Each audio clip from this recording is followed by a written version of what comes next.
President Lincoln once said, "Nearly all men can stand adversity. But if you want to test a man's character, give him power." Every time I revisit this quote, I think about how true it rings in every environment that I've served, but especially in leadership. Adversity reveals strength, but power reveals integrity. In the military, we learned pretty early on that leadership isn't the same as rank. Rank on your sleeve is the position you hold.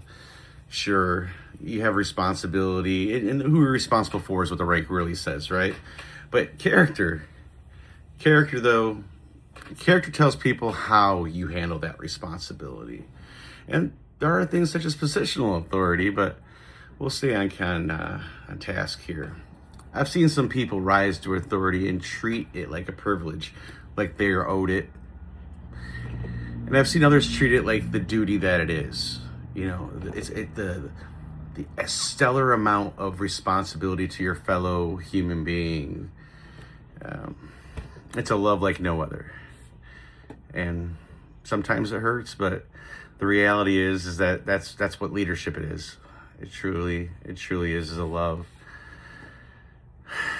Yeah, so I've seen people rise to authority and treat it like that privilege.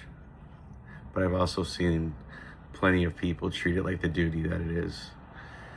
That difference can define the culture of an entire unit or an entire city. Now, if we bring this lesson home to city government, the same truth does apply. A council seat, a mayor's office, a city manager's chair. These are all positions of power and influence, but they're also positions of trust. And that trust isn't automatic, it's earned. Sitting in the chair does not earn you that trust from the community. It's earned by how power is used when no one is watching, when the easy choice is available. We've all been tempted. And when criticism is uncomfortable. Because the real test of leadership isn't when someone says they'll go do whatever when they're given the authority that they're given or earned. It's when what they actually do with it once they have it, or what they don't do with it. A good leader knows that power doesn't entitle them, it obligates them.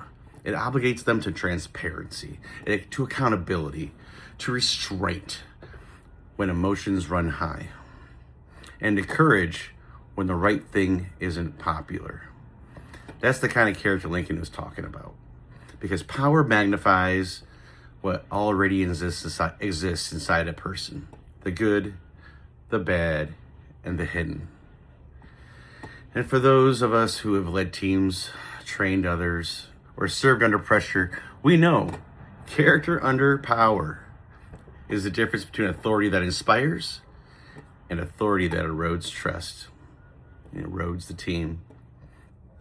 The next time someone hits this table of authority and implied trust, next time, well, that's when the real lesson starts for them. And that's when it begins. And that's when character stops being a word and starts being visible.